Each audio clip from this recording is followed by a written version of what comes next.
I'm Rhea Taylor, 30 years old, and family gatherings feel like stepping into a trap. Today's no different my nephew's birthday party at my sister's house in Boise. I dread these events, but I go out of obligation clutching a gift I know they'll sneer at. A science book set for a 14-year-old who's glued to his phone. I can already hear their whispers, their fake smiles masking pity. They think I'm just the rich aunt invited to keep up appearances to dangle the promise of my inheritance.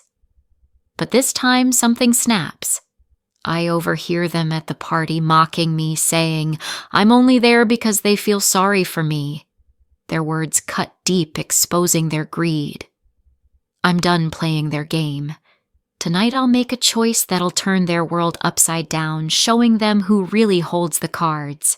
This isn't about pity, it's about power. If you're hooked on stories that expose raw family truths, hit that subscribe button like this video and drop a comment with your thoughts. Let's dive deeper together. I pull up to my sister's house in Boise, the engine of my sedan humming softly before I cut it off. The modern 2-story home looms ahead, its sleek lines and big windows screaming middle-class ambition. I grab the gift bag from the passenger seat, a set of science books for my nephew's 14th birthday. He probably won't care, too busy with his phone, but I spent hours picking them out. My heels click on the driveway as I walk toward the front door, my stomach twisting with the usual dread. Family events always feel like a performance, and I'm the understudy nobody wants. I ring the bell and my sister opens the door. Her smile is tight, like she's posing for a photo she doesn't want to take. You made it? She says, her voice flat, barely masking her disinterest. She steps aside, and I walk into the living room. It's packed, kids laughing, parents chatting, balloons bobbing in the air. The smell of pizza and cake fills the space. My nephew sits on the couch surrounded by friends, his eyes glued to his screen. Typical. I weave through the crowd, nodding at familiar faces who barely nod back. Nobody offers me a seat, so I keep moving, clutching the gift bag. I reach my nephew. Happy birthday, I say, holding out the bag. My voice is steady, but I feel the weight of their eyes on me. He glances up, barely registering me. Oh, thanks, he mumbles, taking the bag with one hand, not even looking inside. He's back to his phone before I can say more. I force a smile, but it stings. I'm just the rich aunt here for show. I look around for somewhere to sit. My sister's husband is by the kitchen island pouring himself a drink.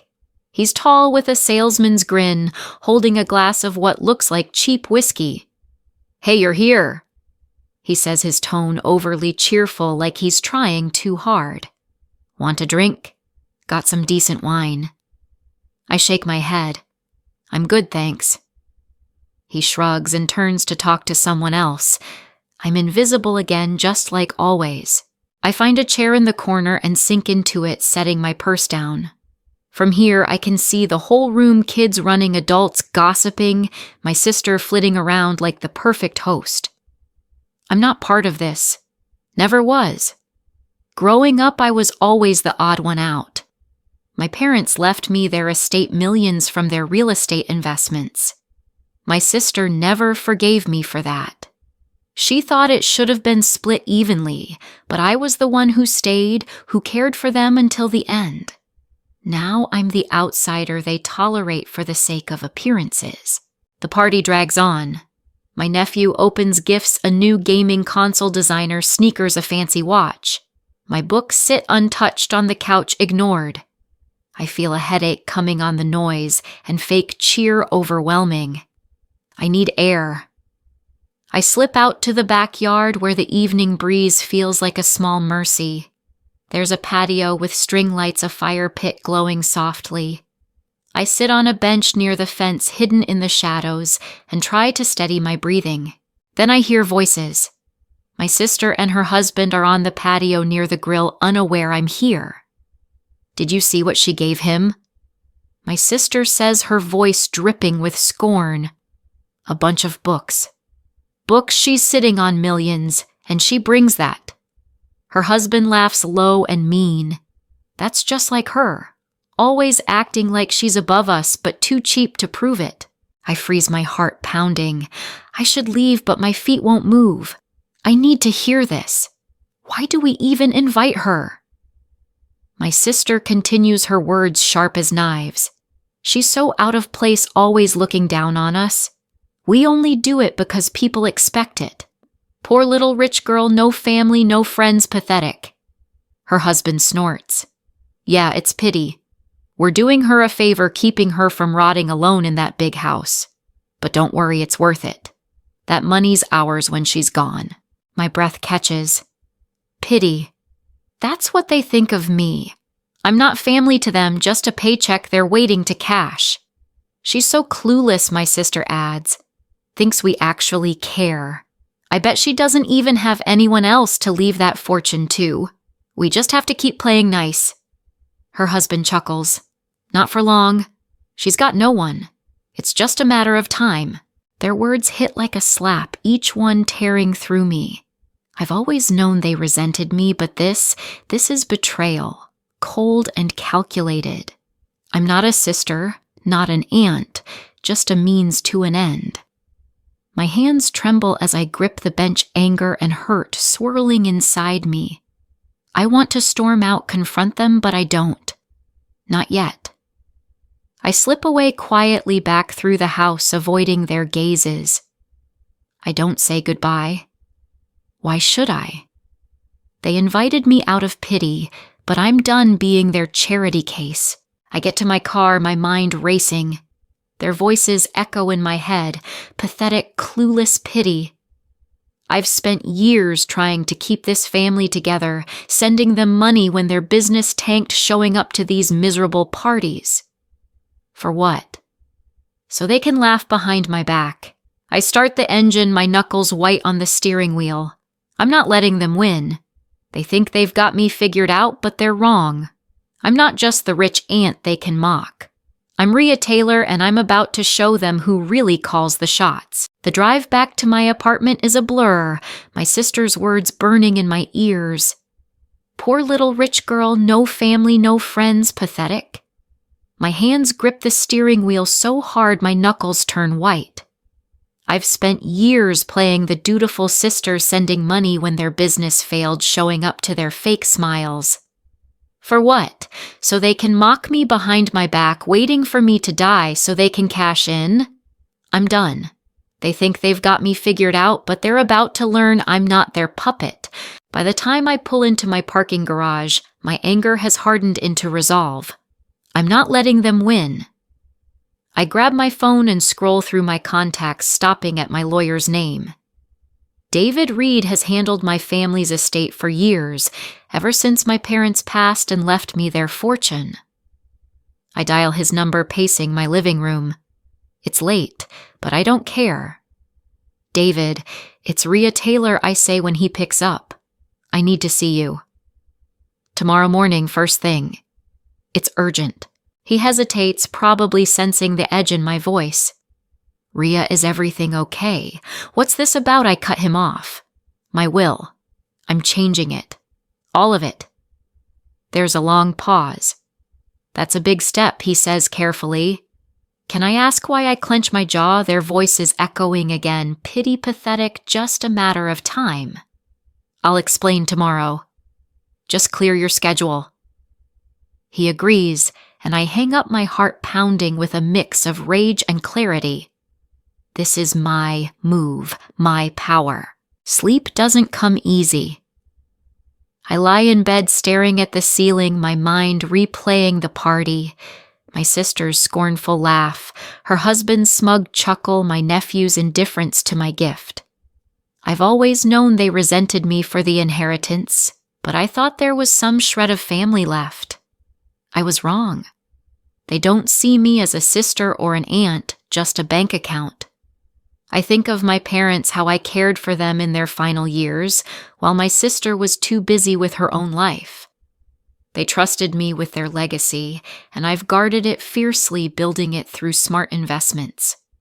$5 million, maybe more. and they think it's theirs for the taking. Morning comes gray and cold, matching my mood. I dress carefully, a sharp blazer, pressed slacks, my hair pulled back. I want to look like the woman in control, not the pathetic aunt they laughed at. My apartment is quiet as I grab my keys and head out. The elevator hums down to the lobby and I step into the chilly Boise air. The bus stop is a short walk and I board the first one heading downtown. People rush past, lost in their own worlds, oblivious to the old wound I'm carrying. I've always been invisible to them, just like I am to my family. David's office is in a glass building downtown, all sleek lines and polished marble. The receptionist, a young woman with a practiced smile, greets me. "Ms. Taylor, Mr. Reed is expecting you. Please have a seat." I nod and sit in a leather chair, my purse in my lap. The wait feels endless, but I'm not nervous, just determined. David's been my lawyer for a decade, a steady hand through every legal twist of my parents' estate. He's seen me at my best and worst, but today I'm here to rewrite my future, Rhea David says, stepping out of his office. He's in his 50s, gray at the temples, his suit crisp as always. "Come on in."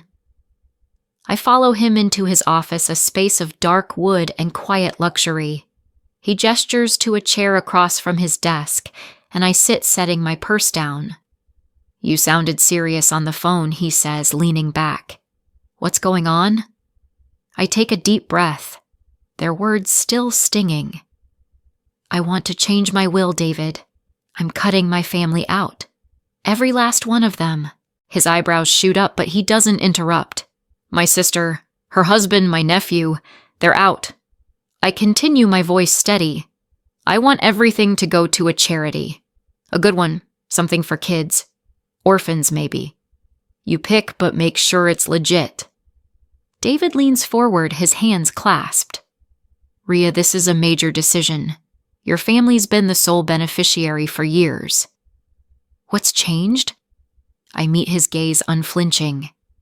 I found out what they really think of me. They don't care about me, David. They never have. They're just waiting for my money. I tell him about the party, the overheard conversation, their cruel words, pathetic, pity, a favor. His face softens, but he stays professional. "I'm sorry you went through that," he says. "But a decision like this, it's permanent." "Are you sure?" I nod, my jaw tight. I've never been more sure. They don't get to mock me and then inherit my life's work. I'd rather give it to kids who need it than a family who thinks I'm a joke. David sighs, pulling out a notepad. "All right, I'll draft a new will. The Children's Hope Foundation is a solid choice. They support foster kids and orphans across Idaho. Your estate could fund scholarships, housing, education. It's about $5 million, right?" I nod. "Give or take. Make sure it's airtight. I don't want them contesting it." He scribbles notes, his pen moving quickly. "I'll need a few hours to prepare the documents. Can you come back this afternoon?" I shake my head. "I'll wait here. I want this done today." He doesn't argue. He knows me well enough to see I'm not budging. I sit in his office, staring out the window at the gray Boise skyline. My sister's voice loops in my head, her contempt like a knife. I think of my parents, how they believed in me, trusted me to carry their legacy. I've built on it, turned their fortune into something bigger. And for what? So my sister can buy another house, so her husband can pay off his debts. No. This money will do good, real good, not fuel their greed. Hours pass. David returns with a stack of papers, the new will neatly typed. "Here it is," he says, sliding it across the desk. "Everything goes to the Children's Hope Foundation. Nothing to your sister, her husband, or your nephew. I've included clauses to protect against legal challenges, mental competency, undue influence, all covered." I read every line, my eyes scanning the legal jargon. It's clear my entire estate, every penny goes to the charity. Not a dime for them. "Is this what you want?" Rhea David asks, his voice quiet. I nod, picking up the pen, a sleek silver one my dad gave me years ago. Yes, I say, signing my name, Rhea Taylor. The ink feels like a declaration, a line drawn in the sand. Call in the witnesses, I tell him. He steps out and returns with 2 staff members who sign without reading the document. Their job is to confirm I'm of sound mind, that this is my choice. It is. When will my sister find out, I ask as the witnesses leave. David adjusts his glasses. That's up to you. I don't have to tell them while you're alive. But if they ask, I can say you made changes. No details. I think for a moment. If they call, tell them I changed it. Let them sweat. He nods a faint smile, tugging at his lips. Whatever you say, Rhea. Anything else, I shake my head. That's all. Thank you, David. I stand feeling lighter, like a weight I didn't know I was carrying has lifted. I walk out of the office, the signed will in my bag. For the first time in years, I feel free not just from their expectations, but from the illusion of family. They thought they could play me, but I've taken back control. Let them pity someone else. I'm done being their fool. I wake up the next morning with a headache, the weight of yesterday's decision pressing on me. Signing that will felt like cutting a cord, but it didn't erase the sting of my sister's words. I shuffle to the kitchen, my apartment quiet, except for the hum of the fridge. Coffee's my only plan for now, but as I reach for the pot, my phone buzzes. It's a text from Clara, my friend since college. Lunch today. Been too long. I smile faintly. Clara's always been there, no strings attached. I type back, sure noon at the cafe. Something to look forward to. I head to the staircase, my usual route since the elevator's been out for weeks. My purse is slung over my shoulder, the signed will tucked inside. I'm halfway down the first flight when my heel catches on a loose step. Everything happens too fast. My balance shifts, my hand grabs for the railing, but misses, and I tumble forward. Pain explodes in my left arm as I hit the concrete landing. My purse skids away, papers spilling out. I try to move, but a sharp jolt shoots through my arm. It's broken, I know it. I lie there staring at the ceiling, my breath shallow. The stairwell is silent, no footsteps, no voices. My phone's in my purse, just out of reach. I stretch my good arm fingers, brushing the strap, but another wave of pain stops me. I'm stuck alone in my own building. My mind races to my sister, her husband, my nephew. Would they even care if they knew I picture Brenda's tight smile, Matthew's fake cheer, Liam's eyes glued to his phone? They haven't called since the party, not once. $5 million in my name, and I'm lying here helpless with no one to call family. I try to shout, but my voice is weak, barely echoing in the empty stairwell. Help! I call again, louder, but it's useless. The neighbors are at work or they just don't hear.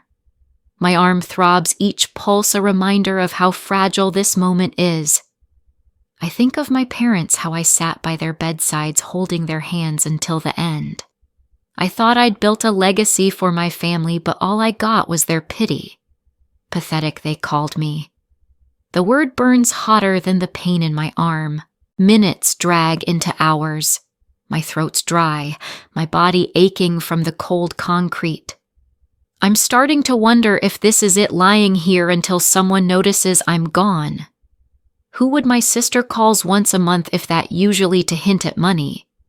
Matthew's too busy with his failing startup. Liam probably doesn't even know my number. I close my eyes, trying to push away the panic. I've always been independent, always had a plan. But now I'm trapped, and the people I thought were family aren't coming. Then I hear a faint creak from the stairwell door above. Rhea, a voice calls, familiar and urgent. It's Clara. Relief floods me, but I can barely speak. Down here, I croak, my voice cracking. Footsteps hurry closer, and Clara's face appears above me, her eyes wide with worry. Oh my God, Rhea, what happened? She kneels beside me, her hands hovering, unsure where to touch. I manage. My arm, it's broken.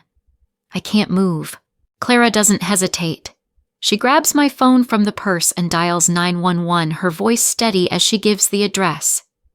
"Stay with me," she says, squeezing my good hand. "The ambulance is coming. You're gonna be okay." Her warmth, her presence. It's more than I've felt from my family in years. I want to cry, but I don't. I just nod, clinging to her hand like a lifeline. The paramedics arrive, their boots heavy on the stairs, their quick professional assessing my arm with gentle hands. Looks like a clean break, but we need x-rays, one says, a woman with a calm voice.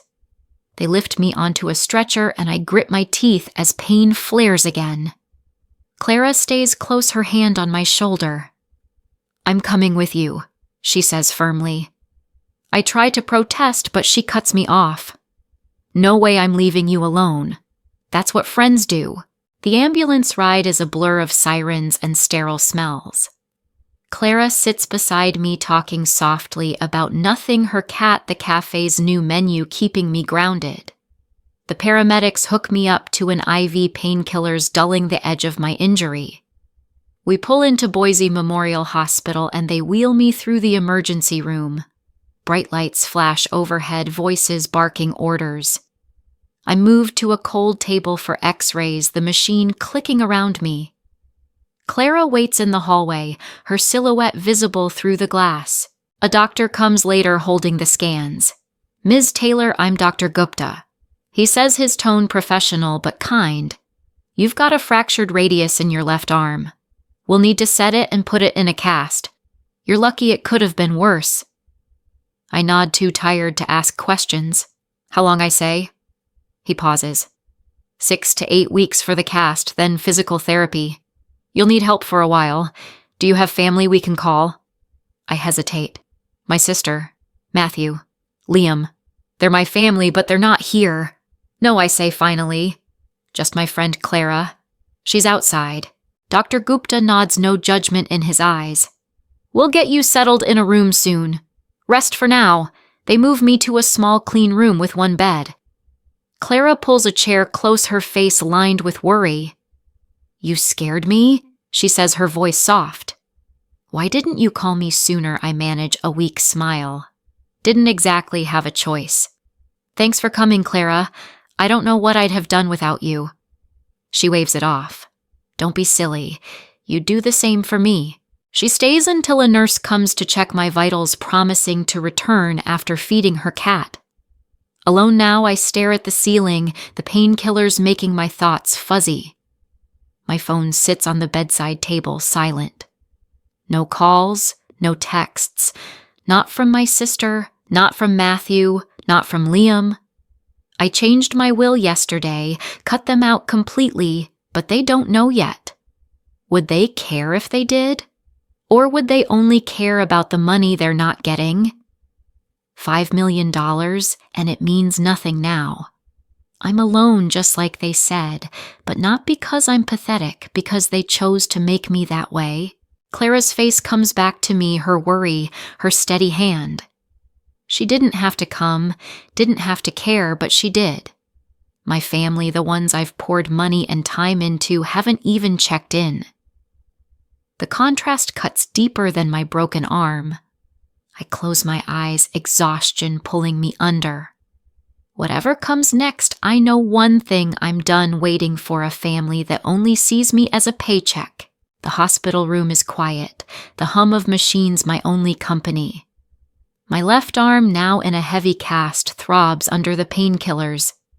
I stare at the ceiling, the sterile white tiles blurring as my thoughts spiral. It's been 2 days since my fall, since Clara found me crumpled on the stairwell. My phone sits silent on the bedside table. No calls, no texts, not a word from my sister, her husband, or my nephew. $5 million in my name, and I'm lying here invisible to the people I thought were family. Their silence screams louder than their words at the party ever did. A nurse walks in, her sneakers soft against the linoleum. Ms. Taylor, I'm Mia, she says, her voice warm but professional. She checks my chart, adjusts the IV dripping into my good arm. How's the pain today? I force a small smile. Manageable. Thanks, Mia. She nods her eyes kind and jots something down. Dr. Gupta will be by soon to talk about your recovery plan. Try to rest. I nod back, but rest feels impossible. My mind keeps circling back to Brenda, Matthew, Liam, the family that hasn't bothered to check if I'm alive. Clara comes by that afternoon, her arms full of a care package, magazines, a bag of my favorite coffee, even a small stuffed bear. Thought you could use some cheering up, she says, setting it all on the table. Her smile is genuine, no trace of pity. Clara, you didn't have to, I say, my voice catching. She waves it off. Please, Rhea, you do the same for me. Besides, this place needs some color. She pulls the chair close and starts flipping through a magazine, chatting about her latest baking disaster. Her presence is a lifeline, pulling me out of the dark thoughts about my family's absence. Dr. Gupta stops by later, his clipboard in hand. Ms. Taylor, the cast is doing its job, he says, his tone steady. We'll start physical therapy in a few weeks to regain strength in your arm. You'll need help at home for a while, daily tasks, that sort of thing. Anyone we should coordinate with, I hesitate, the question hitting like a jab. Just Clara, I say finally. She's been here. My family, they're not around. He nods, no judgment, just a quick note on his chart. We'll work with your friend then. You're in good hands. Clara visits every day, bringing stories, snacks, or just her steady company. She tells me about her cat knocking over a plant, about a new coffee shop downtown. It's mundane, but it grounds me, makes the hospital feel less like a prison. Mia, too, becomes a familiar face, always with a kind word or a quick check-in. You're tougher than you look, she says one morning, adjusting my sling with a grin. I laugh, the first real laugh since the fall. You have no idea, Mia. These strangers, Clara, Mia, Dr. Gupta, are here when my own blood isn't. It's a bitter realization, but it's also strangely freeing. 3 days pass, then 4. My phone stays silent. I check it obsessively at first, hoping for a message from Brenda, maybe even Liam. Nothing. I think back to the party, their cruel words, pathetic pity, a favor. I gave them thousands when their business tanked, showed up to every miserable event, and this is what I get: silence. I changed my will, left everything to the Children's Hope Foundation, and they don't even know yet. Would they care if they did, or would they only care about the money they won't get? On day 5, Clara brings a thermos of homemade soup. You need something better than hospital food, she says, pouring it into a cup. I sip it, the warmth spreading through me. Clara, why do you keep coming? I ask, half joking, half serious. She looks at me surprised. Because you're my friend, Rhea. Because I care. Isn't that enough? I nod, my throat tight. She's right. It's more than enough. It's more than my family's ever given me. Mia comes in later, checking my chart again. Your vitals are looking good, Ms. Taylor, she says. Any word from your family, we can update them if you'd like. I shake my head. No need, Mia. They're busy. She pauses, her eyes softening. Well, you've got us. And that friend of yours, she's a keeper. I smile faintly. Yeah, she is. Mia's kindness. Clara's loyalty. It's a stark contrast to the void left by my sister and her family. I've spent years chasing their approval, but here in this hospital bed I see it clearly. They don't care. They never did. I think about my parents, how I held their hands through their final days. I thought I was building a legacy for Brenda, for Liam, but they only saw me as a means to an end. $5 million, and it's nothing to them, unless it's in their pockets. Clara's visits, Mia's gentle care, Dr. Gupta's steady presence, they're not family, but they're here. They see me, not my money. It's a truth that cuts deep, but it also lifts me up. I'm not alone, not really. I have people who show up, no strings attached. As the days stretch on, I start to feel a shift. The anger from the party, the resolve from signing the will, it's still there, but it's softening into something else. Clarity, maybe. I don't need my sister's fake smiles or Matthew's empty promises. I don't need Liam's half-hearted thanks. I have Clara who brings soup and stories. I have Mia who checks on me with a smile. I have Dr. Gupta who makes sure I'm healing. They're not my blood, but they're my people. And that's more than I ever got from the family I thought I had. It's day 6 in the hospital and my arm still aches under the cast, but the pain in my chest is heavier. My phone's been silent for days. No word from my sister, her husband, or my nephew. Clara's visits and Mia's kind checks have kept me sane, but the absence of my family cuts deeper than I expected. I'm staring at the ceiling, lost in thought, when I hear footsteps. 2 sets, 1, heavy 1, sharp. I know those steps. Brenda and Matthew are here. They walk into my room, their faces stiff with forced concern. Brenda's in a tailored coat, her hair perfect, but her eyes are cold. Matthew's in a suit, his smile as fake as ever. Liam trails behind, his head-down, phone in hand. Rhea, Brenda says, stepping closer, but not too close. We were so worried. Her voice drips with insincerity, and I feel my stomach twist. Worried, I say, my tone sharp. It's been 6 days, Brenda. Not a single call. Some worry. Matthew clears his throat, his hands in his pockets. We've been busy, he says, avoiding my gaze. Work, Liam's school things pile up. I raise an eyebrow. Right. Too busy to check if I'm alive. Got it. Brenda frowns, her lips tight. That's not fair, Rhea. We're here now, aren't we? I laugh, a bitter sound that surprises even me. Here now.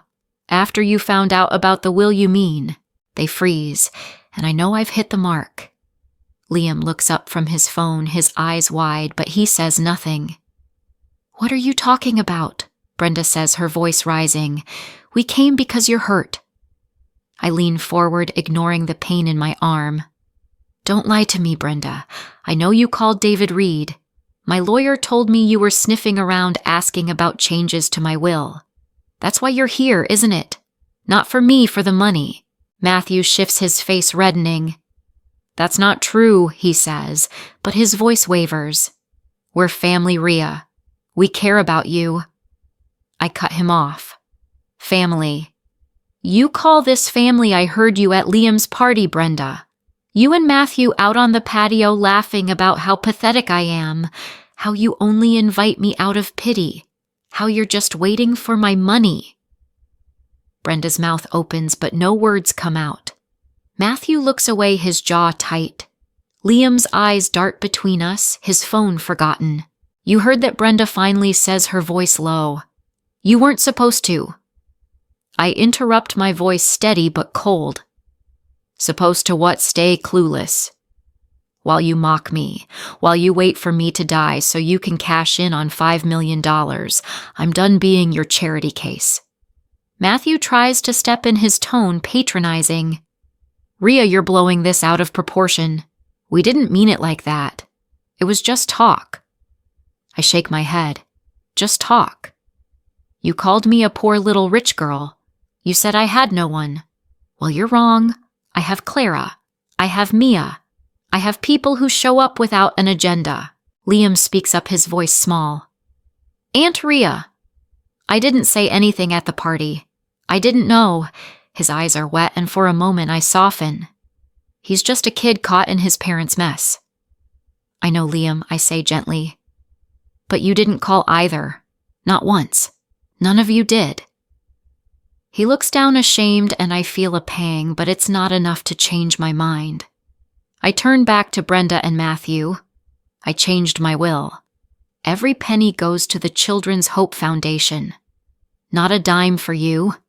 Not now, not ever. Brenda's face twists with anger. You're giving it all to charity. To strangers, she snaps. We're your family, Rhea. We've put up with you for years. I laugh again, the sound raw. Put up with me.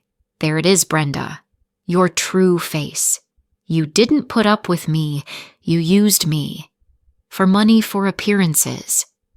But I'm done. Matthew tries to salvage it, his voice desperate. Rhea, think about this. That money could help Liam's future, our business. You're being selfish. Selfish?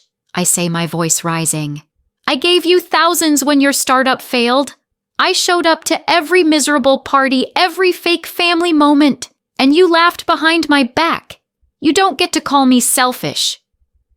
Brenda steps forward, her eyes blazing. You're making a mistake. We'll fight this. We'll say you're not in your right mind. I meet her gaze unflinching. Go ahead. David made sure the will is ironclad. Try it, Brenda. You'll lose. Liam's voice breaks through, barely a whisper. Aunt Rhea, I'm sorry. I didn't mean to hurt you. His sincerity catches me off guard, but it's too late.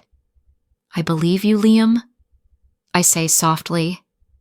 But this isn't about you. It's about your parents who only showed up when they heard about the will. I can't live like that anymore. Brenda grabs Liam's arm. We're leaving, she says, her voice cold. Come on, Matthew. They turn to go, but Liam hesitates, looking back at me. Go, Liam, I say gently. It's okay. They walk out, their footsteps fading down the hallway. The door clicks shut and the silence is deafening. I should feel pain, anger, something, but all I feel is calm. It's over. The family I clung to, the one I thought I needed, is gone. And I'm okay with that. Clara's visits, Mia's kindness, Dr. Gupta's care, they've shown me what real connection looks like. Not blood, not money, but people who show up because they care. Mia steps in a moment later, checking my chart. Rough visit, she asks, her eyes gentle. I nod. The last one? They won't be back. She doesn't pry, just adjusts my sling and offers a small smile. You've got us, Ms. Taylor. And that friend of yours, she's gold. I smile back, a real one this time. Yeah, she is. Mia leaves and I'm alone again, but it's different now. The weight I've carried for years, the need to please my family, to be enough for them, is gone. I think about what I've learned through all this. Family isn't about blood or shared history. It's about who's there when you're at your lowest. Clara was there climbing those stairs to find me. Mia's been there checking on me with no expectation of reward. Dr. Gupta's been there making sure I heal. My sister Matthew, even Liam, they chose money over me. And that's their loss, not mine. I've spent too long chasing their approval, but I'm done. Cutting them out wasn't just about the will, it was about taking back my life. To anyone listening, let this be a warning.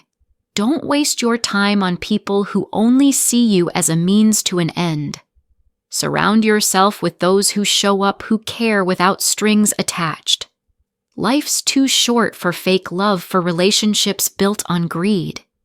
Let them go and you'll find freedom you didn't know you were missing. I did, and I'm not looking back. My money's going to kids who need it. Orphans, foster kids, people who'll never know my name but might feel my impact. That's my legacy now, not Brenda's next vacation or Matthew's failing business. Thank you for listening to my story. It's been a long road, but sharing it feels like closing a chapter. If this resonated with you, hit that subscribe button like this video and leave a comment with your thoughts. Have you ever had to let go of someone you thought was family? Let's talk about it. I'm Rhea Taylor, and I'm finally free.